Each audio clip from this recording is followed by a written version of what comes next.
You had a big win your last game. DePaul's coming off a tough loss. Where is the emotional strife between the two? Well, I think coming into a game like this, we know every year this is a game we both look forward to. So, I mean, I'd be very surprised if both teams didn't have incredible energy. But we know we're going to get their best. I mean, they had a really tough first half. It happens. They almost walked them down and won the game. They played much better in the second half. But Coach Holtman, I've competed against him for a long time. I know he's going to have those guys ready. They're going to play hard. They're talented. They're a lot more athletic and talented than they've been the last couple of years, and they're going to be excited to play at home. And I think both of us, I've talked about it a lot when we've played Illinois, right? I think both of us, DePaul and Northwestern, as we're growing our programs, we like the fact of hopefully making this a little bit of a inner city rivalry type game, And I think to do that, both teams have to be good teams. Both teams are getting better. I mean, and I know we've always viewed it that way, and I know they're going to do the same. So I think our guys understand what's ahead of them. It's a long season, the ebbs and flows. You have good games, you have bad games, and you got to come back the next, and it's a new game. So I think that's the way we're approaching it. How about it being a road test, even though it's close to home? Yeah, it's going to be important for us. I expect there to be good energy in the building. If you want to have the kind of season that you aspire to with your goals and being relevant at the end of the year, you have to find a way to win on the road against good teams. So it's going to be a really good test for our team. I think our guys are excited about it. We've had a couple of good days of preparation and anxious to get out there and play.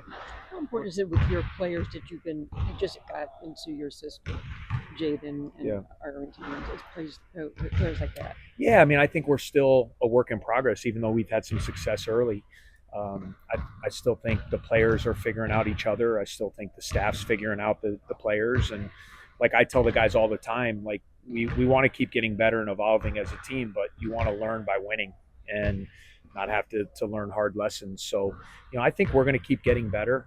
The more we learn about these guys, I think they're getting more comfortable.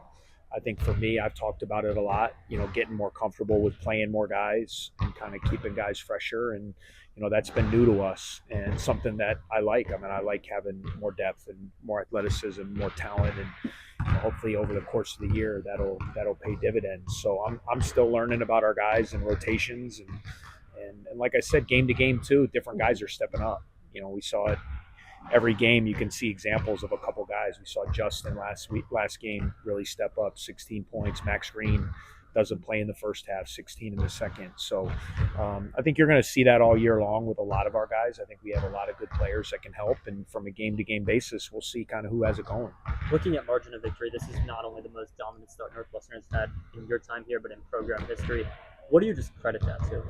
I really credit the players, their sense of urgency. We've really challenged them to first and foremost respect everybody we play. I think you look across the country, if you're not ready to play, anyone can beat anyone on a given night. And I think some of it has to do with too, we've had a lot of capable guys that when we've gone to the bench, the level of play has remained the same, and our starters have played really well, but we've had great bench contributions and guys who want to play more. And so in order to do that, they know they got to play better. So they got to play well. So, I think part of that has to do with just having more guys as well and hopefully committing to the defense. The first two opponents, I think, was right around 50 last game. They just over 60. And if we can keep that going, that'll be a good recipe for us. Coach, when you look at Arrington and like what he did at his previous stops in Cincinnati and USC, I mean, you could see the paint presence, the defense, the rebounding, but the scoring wasn't quite, as developed as it seems to be here. Yeah. What have you seen as kind of the difference in his approach that has really made him, be scoring the ball at such a high rate this year? Yeah, I think one of the things is he's comfortable and he understands that he's needed, and I think, and that's no knock on the other places. I think he was at places where he either came off the bench or his role was different, where he came in the game and you might press a little bit more, or try to make things happen. And he knows we need him. He knows he's got to be an anchor for us offensively, defensively. He's getting the ball a lot. He's touching the ball. And we saw his skill set. I mean, he can step out and make a three. He can handle the ball. He's a good passer. He can score on the block. He's finishing above the rim with some lobs. So, and he's continuing to learn how to play off Nick and Jaden and some of these other guys and learning how to get some easy baskets. So hopefully the more he plays and the more confident he gets in this role, he can kind of be that consistent double-figure guy, because I think he's capable. I mean, he's got the talent. Now it's just, can we string that consistency together, especially as we kind of level up with competition. Is there a specific part of your system that you think really maximizes him? I think first and foremost, some of the pace, his ability to run. I think you're seeing him get out and get 2 or 3 easy baskets in transition. And I think playing off Nick. I mean, we talk to all of our players. I mean, Nick draws so much attention with extra guy and extra help. If you can find the right spots and space the right way around him, you can get easy opportunities. And so I think those things in particular, and I think we're learning how to use them too. The more, we don't really have all of our offensive system in. We kind of develop that as the season goes along. And I think the more he shows, kind of the more wrinkles we can put him in to get him the ball in the post, to get him the ball at the elbows in areas where he can be successful. Coach, 3 games into the season, what surprised you most about your team? I think a lot has surprised me because there was so much newness, right? I mean, with 8 new players and a majority of the returning guys kind of being in lesser roles last year, I didn't know what to expect. I mean, I felt good about the talent. I felt the returning guys had good summers. Had no idea what to expect with 5 freshmen and 3 transfers until you get them here on a daily basis. So I think the way the cohesion, the way the chemistry has been built, as quickly as it has, is a great testament to our returning players. And you can see our guys enjoy playing with one another. Even though there's a lot of guys who think they can score and make plays, we've been an unselfish group. I mean, 26 assists in our last game. We've been very unselfish. We have to continue that. And when I keep preaching to the guys, we have to be unselfish with our minutes too, because there's going to be nights where, like the other night, Max really gets it going. Of course, you're going to keep him in the game, right? Justin gets it going. You're going to keep him in the game. So I think we got to be unselfish and team first with that as we go along, because I think we got a lot of guys capable of helping. Every coach in America probably wants a guy like Angelo Shervino, 6'6", who can kind of, play off the bounce and play defense. Just how valuable do you think he is to kind of complement, Nick, AP, Jaden? Yeah, I think he's done a great job, complimenting those guys. Angelo's a terrific athlete. I think his added strength has been a game changer. Last year he had the athleticism and the pop, but he just wasn't strong enough. He was losing a lot of physical battles on cuts, on defensive assignments, things like that.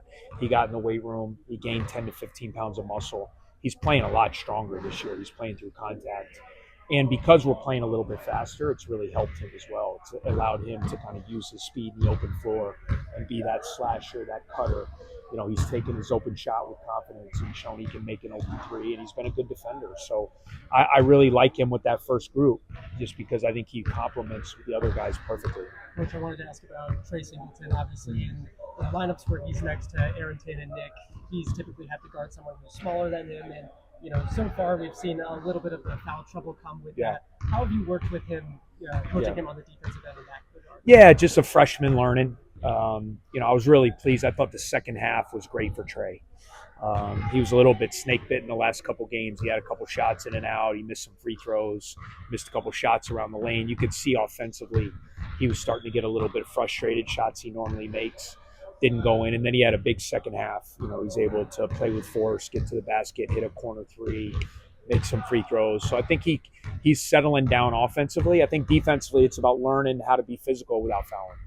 I think there's times when he's been a little bit overboard with, putting hands on ball handlers, chucking guys off the ball. And I think that's just part of being a freshman. So that's where the film sessions are great. Every time we have a game, our guys watch individual film with coaches. We have team film sessions. We kind of talk through those situations. And you hope with all the freshmen, the more they play, they just gain that experience and they kind of learn how to play without fouling. It seems like a lot of those times you're coaching him up pretty hard on the sideline after he comes off. What is that experience like of just kind of coaching him up and his receptiveness to learning more? Yeah, I mean, Trey's super coachable, and all our guys are. I mean, that's why, we tell these guys that's the culture of our program. We owe it to these guys to coach them, right? They come in as high school players. They're not finished products. So you have to coach them up. You have to help them learn. You have to help them get better. Just like we're the first ones to give them hugs and put our arms around them when they do well. And so, Trey has an opportunity to be an outstanding player. I think we all see that. So we want to pour everything we can into him to try to speed that process up as quickly as we can. Coach, you officially signed Jaden yesterday.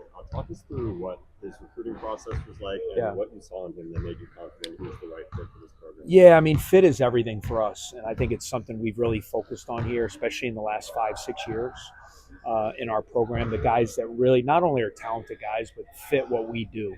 And Jaden was a guy right away when we saw him in high school and in the AAU circuit. He just fit everything we look for. I mean, he's a physical guard. He's very versatile. He can handle the ball. He can go inside. Multi-positional defender. Winning guy. He has international experience growing up in Belgium. So he's been around it. His dad was a terrific player, so he's been around the game his whole life. And he's a great guy, high character, team first kind of guy. So right away, we locked in on him being a high priority and building the relationship, following up, watching him, kind of showing him how he would fit in. I think for him to see a guy like Brooks Barnheiser, I think he's a little bit like a Brooks. I mean, they're different type players, but kind of the things he can bring to the table remind me a lot of Brooks. And I think seeing the success that Brooks had here and the way he developed and what he's doing now, I think was really appealing to Jaden. And, I think he sees our young core too. And, we feel like he's a perfect fit with our young group as we move forward after this year. You mentioned it a bit briefly earlier, but fourth consecutive year going to DePaul, 10th time that you're going to be facing him. Could you just talk a little bit about that crosstown rivalry and why you want to continue playing them year in and year out? Yeah, I think it's a great game for both teams. I think they felt like that.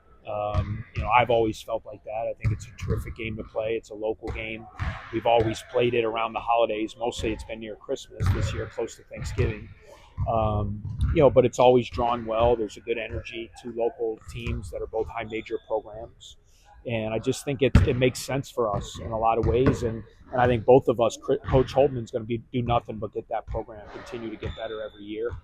And he's someone I've admired in coaching. I competed against him when he was at Butler and Ohio State and now DePaul. And, I think the better that both of our programs can get, it makes it an even more appealing game as we improve. All right, All right, thank you guys.